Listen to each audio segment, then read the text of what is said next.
Hello friends, అందరికీ నమస్కారం అండి. Welcome to our channel Andhra bus talks.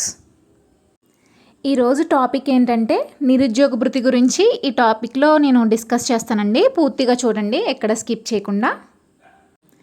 అయితే ఈ టాపిక్లోకి వచ్చేస్తే కనుక ఈ నిరుద్యోగ భృతి ఎవరికి ఇస్తారు, ఎంత ఇస్తారు, ఆన్లైన్లో రిజిస్టర్ చేసుకోవాలా లేకపోతే మనం సచివాలయానికి వెళ్ళి అప్లై చేసుకోవాలా, అలాగే ఈ స్కీమ్కి ఏజ్ లిమిట్ ఎంత ఉండాలి, అలాగే దీనికి ఉన్న అర్హతలు ఏంటి, ఎవరికి ఈ స్కీమ్ అప్లికేబుల్ అవుతుంది, ఎవరికి ఈ స్కీమ్ ఎలిజిబిలిటీ ఉన్నదనేది ఈ వీడియోలో చెప్తానండి.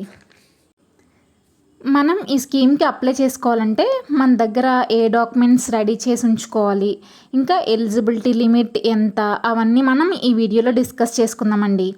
వీడియో ఎక్కడ స్కిప్ చేయకుండా లాస్ట్ వరకు చూడండి. అలాగే ఈ ఛానల్ని సబ్స్క్రైబ్ చేసుకోండి, అంటే మీకు ఇలాంటి మరిన్ని అప్డేట్స్ తెలియజేయాలని. అంటే ఇంకా గవర్నమెంట్ అప్డేట్స్, ఇంకా ఏమైనా న్యూస్ ఉన్నా అవన్నీ కూడా నేను మీకు ఈ ఛానల్లో అప్డేట్ చేస్తానండి. సో ప్లీజ్ లైక్ చేయండి, అలాగే మీ ఫ్రెండ్స్కి షేర్ చేయండి అండ్ సబ్స్క్రైబ్ చేయండి. అంటే ఇప్పుడున్న ఈ గవర్నమెంట్ దీనికి నిరుద్యోగ భృతి అని నేమ్ పెట్టారండి. కానీ ఈ స్కీమ్ ఎప్పటి నుంచో ఉందండి. అంటే ఇంతకుముందు టీడీపీ గవర్నమెంట్ ఉండేది కదండి, 2017 ఆ టైంలో టీడీపీ గవర్నమెంట్ ఉన్నప్పుడే ఈ స్కీమ్ ఉండేదండి. యువనేస్తం అని ఉండేది దీని పేరు. సో అప్పట్లో దీనికి యువనేస్తం అని ఇచ్చి అందులో మనం మీ సేవకి వెళ్ళి థంబ్ ప్రింట్ వేయాలండి. అప్పుడు 1000 రూపీస్ ఇచ్చేవారు. అంటే డేట్ 1st నుంచి 10th డేట్ లోపు మనం మీ సేవకి వెళ్ళి థంబ్ ప్రింట్ వేస్తే కనుక అప్పట్లో 1000 రూపీస్ ఇచ్చేవారండి. బట్ ఇప్పుడు ఏంటంటే ఇది నేమ్ చేంజ్ చేశారు. అప్పట్లో యువనేస్తం అనే ఉండేదండి నేము. అది మనం మీ సేవకి వెళ్ళి థంబ్ ప్రింట్ వేసి మనం మనీ కలెక్ట్ చేసుకునే వాళ్ళం, మనకు వచ్చేది. బట్ ఇప్పుడు ఏంటంటే దీని నేమ్ నిరుద్యోగ భృతి కింద చేంజ్ చేశారండి. అలాగే దీనికి అప్లై చేసుకోవాలంటే ఎలా అప్లై చేయాలి, ఇవన్నీ కూడా నేను ఈ వీడియోలో డిస్కస్ చేస్తానండి. అలాగే 1000 రూపీస్ కూడా ఇప్పుడు మనకి 3000 చేశారండి. ఈ స్కీమ్లో కొన్ని చేంజెస్ ఉన్నాయి, అది ఏంటి అనేది నేను ఈ వీడియోలో డిస్కస్ చేస్తానండి. అంటే ఈ స్కీమ్ ఎవరికి వర్తిస్తుంది, ఎలా అప్లై చేసుకోవాలి, దీనికి ఏమైనా యాప్ కానీ ఏమైనా వెబ్సైట్ ఏమైనా డెవలప్ చేశారా, ఏమైనా వెబ్సైట్ ఉందా, లేకపోతే సచివాలయానికి వెళ్ళి అప్లై చేసుకోవాలా, ఇవన్నీ అంటే ఈ వీడియోలో డిస్కస్ చేస్తాను. ఎక్కడ కూడా స్కిప్ చేయకుండా చూడండి. ఈ నిరుద్యోగ భృతికి ఏజ్ లిమిట్ ఎంత, అంటే ఎవరైనా అప్లై చేయొచ్చా లేదంటే ఏజ్ లిమిట్ ఉందా? దీనికి ఏజ్ లిమిట్ ఉందండి. 25 to 35 ఇయర్స్ ఏజ్ ఉన్న వాళ్ళు అప్లై చేసుకోవచ్చండి. దీనికి ఎవరైనా 25 to 35 ఇయర్స్ ఉన్న వాళ్ళు అప్లై చేసుకోవచ్చు. అలాగే ఈ మనీ ఎందుకు ఇస్తున్నారంటే, ఇప్పుడు డిగ్రీ కంప్లీట్ చేసి ఉంటారు కదండి, డిగ్రీ కానీ పీజీ ఆర్ బీటెక్ ఇలా ఇవన్నీ కంప్లీట్ చేసిన వాళ్ళు ఉంటారు కదండి. అంటే వాళ్ళు గవర్నమెంట్, అంటే వాళ్ళకి జాబ్ లేకుండా ఉంటారు కదా, వాళ్ళు గవర్నమెంట్ ఎగ్జామ్స్కి అప్లై చేసిన, అంటే దానికి గవర్నమెంట్ ఎగ్జామ్స్కి అది మనం మనీ ఫీజు పే చేయాలి కదండి ఎగ్జామ్ రాసేటప్పుడు.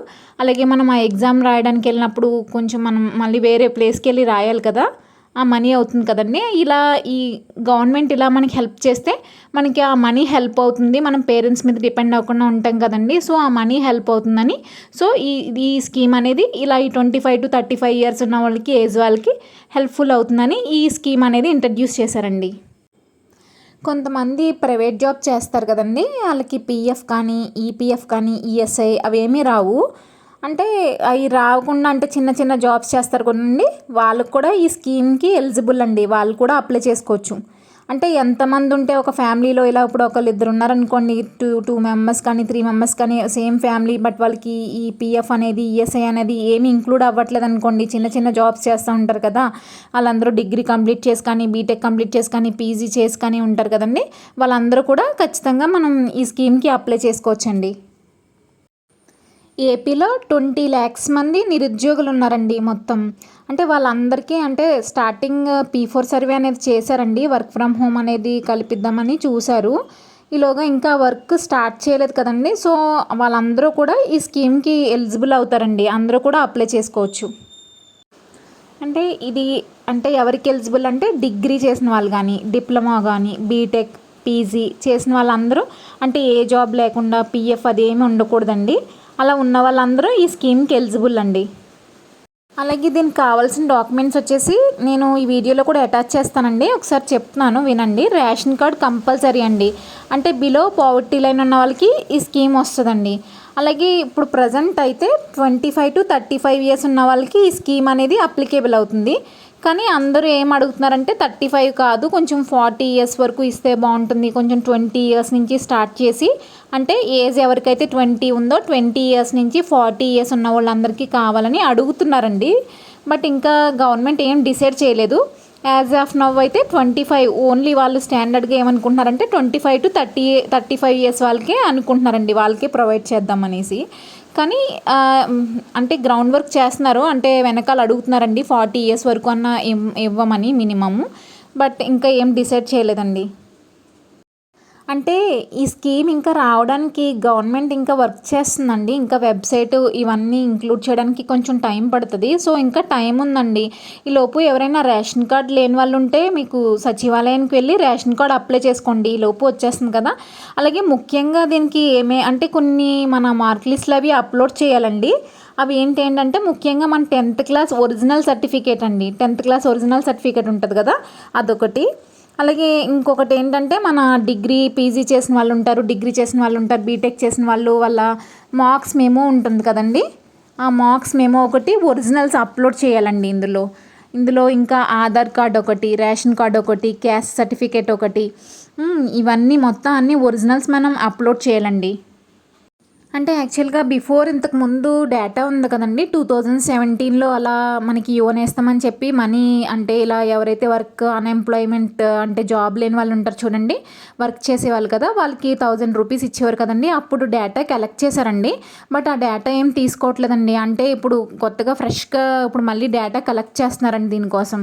ఎందుకంటే అప్పుడు వాళ్ళకి జాబ్ వచ్చి ఉండొచ్చు, కొంతమంది జాబ్స్లో గవర్నమెంట్ జాబ్స్ కానీ ప్రైవేట్ జాబ్స్లో కానీ జాబ్స్ చేసుకుని ఉండొచ్చు, ప్లేస్ అవ్వచ్చు. కొంతమందికి అంటే ఏజ్ క్రైటీరియా దాటేస్తారు కదండి, 35 ఇయర్స్ కంటే అబోవ్ అయిపోయి ఉండొచ్చు. సో అందుకని పాత డేటా ఏం తీసుకోవట్లేదండి. ఫ్రెష్గా ఇది మళ్ళీ డేటా కలెక్ట్ చేసి మొత్తం మళ్ళీ ఓన్లీ 25 to 35 ఇయర్స్ ఉన్న వాళ్ళకి, అలాగే ఏ జాబ్ లేకుండా రేషన్ కార్డు ఉండాలి.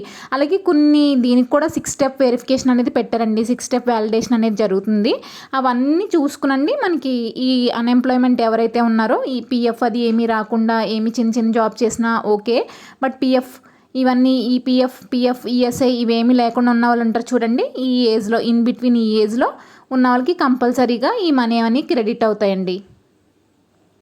దీనికి ఆధార్ కార్డ్ ఎలాగ కంపల్సరీ కదండి. ఆధార్ కార్డ్కి మనం ఓటీపీ వస్తుంది, అది అథెంటికేట్ చేసుకుంటాము. అలాగే మనం రెడీ చేసుకోవాల్సిన ఏంటంటే రేషన్ కార్డ్ లేని వాళ్ళు రేషన్ కార్డ్ అప్లై చేసుకోండి సచివాలయానికి వెళ్ళి. ఈలోపు మనం మెయిల్లో మనం స్కాన్ చేసుకుని డాక్యుమెంట్స్ ఉంచుకుని ఉంటే బెస్ట్ అండి. అవి ఏంటంటే 10th class original mark list ఉంటుంది కదండి, అది.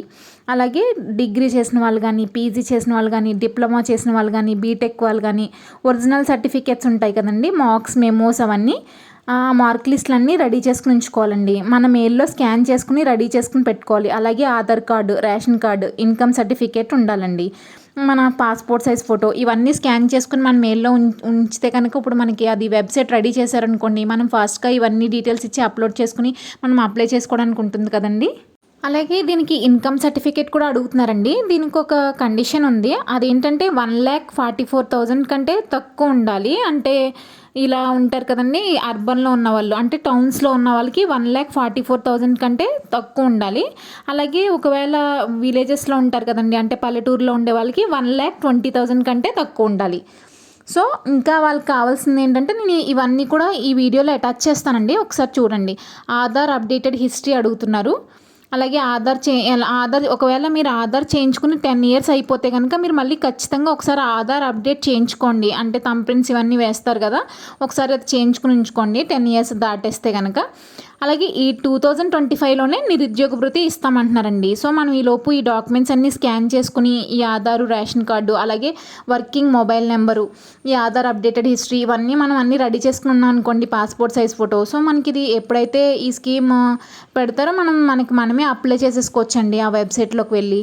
సో అందరూ ఇవన్నీ రెడీ చేసుకుని స్కాన్ చేసుకుని మీ మెయిల్లో ఉంచుకోండి. ఇంకొకటి మీ బ్యాంక్ అకౌంట్ అండి, మీ ఫోన్ నెంబర్, మీ ఆధార్ వ్యాలిడేట్ అయింది ఉంటుంది కదండి, మీ ఆధార్ వ్యాలిడేట్ అయిన బ్యాంక్ నెంబర్ డీబీటీ, అంటే మీకు ఈ స్కీమ్స్ అన్నిటికీ మనీ పడుతుంది కదా, అది మీది లింక్ చేయించుకున్న నెంబర్ ఒకటండి. ఇంకొకటి ఆధార్ ఎన్పిసిఐ మ్యాపింగ్. ఇంకొకటి మెయిన్గా వాళ్ళు చూసేది ఏంటంటే హౌస్ హోల్డ్ మ్యాపింగ్. అంటే మీరు ఏపీలోనే ఉన్నారా, ఇది ఏపీ వాళ్ళకే కదండి స్కీము. సో మీరు ఏపీలోనే ఉన్నారా, సో హౌస్ హోల్డ్ మ్యాపింగ్ ఎక్కడున్నాం అనేది కూడా వాళ్ళు చూస్తున్నారండి. సో ఒకసారి ఎక్కడున్నారో కూడా చెక్ చేసుకోండి. హౌస్ హోల్డ్ మ్యాపింగ్లో ఏపీలోనే చూపిస్తుందా లేదా అన్నది ఒకసారి సైట్లోకి వెళ్ళి చెక్ చేసుకోండి. ఓకేనా. మెయిన్గా ఎప్పుడైనా 5 ఇయర్స్ బ్యాక్ కానీ 6 ఇయర్స్ బ్యాక్ ఇవి ఉంటాయి కదండి, ఈపీఎఫ్ కానీ ఈఎస్ఐ కానీ పిఎఫ్ కానీ ఇవన్నీ ఏం ఉండకూడదండి. ఉంటే నాట్ ఎలిజిబుల్. అలాగే ఆధార్ కార్డు రేషన్ కార్డులో కానీ గవర్నమెంట్ ఎంప్లాయీస్ ఉండకూడదండి.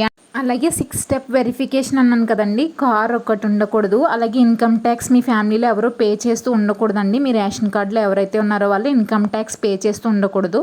అలాగే ఓన్ హౌస్, అలాగే పొలంకి ఇంతకుముందు చెప్పాను కదండి, మెట్ట అయితే ఇన్ని ఎకరాలు ఉండాలి ఇదైతే. సో అది కూడా చూస్తున్నారండి. సో మీరు ఈలోపు మీ మార్క్ లిస్టులు ఇవన్నీ రేషన్ కార్డు లేని వాళ్ళు రేషన్ కార్డు అప్లై చేసుకోవడం, ఒకవేళ ఎన్పిసిఐ మ్యాపింగ్ లేకపోతే అది చేయించుకోవడం, హౌస్ హోల్డ్ మ్యాపింగ్ లేకపోతే అది ఒకసారి చెక్ చేసుకుని అది చేయించుకుని ఇవన్నీ చేయించుకుని రెడీగా ఉండండి. సో ఈలోపు ఏమైనా వెబ్సైట్ వచ్చినా ఆ సచివాలయానికి వెళ్ళి అప్లై చేసుకోవాలా, లేకపోతే వాట్సాప్ ఈ గవర్నెన్స్లో కూడా అనుకుంటున్నారండి. సో అందులో చేసుకోవచ్చా అనేది వన్స్ అప్డేట్ వచ్చాక నేను మీకు మళ్ళీ తెలియజేస్తానండి. మీరు మరిన్ని ప్రభుత్వ పథకాలు తెలుసుకోవడం కోసం నా ఛానల్ని సబ్స్క్రైబ్ చేయండి. Thank you friends.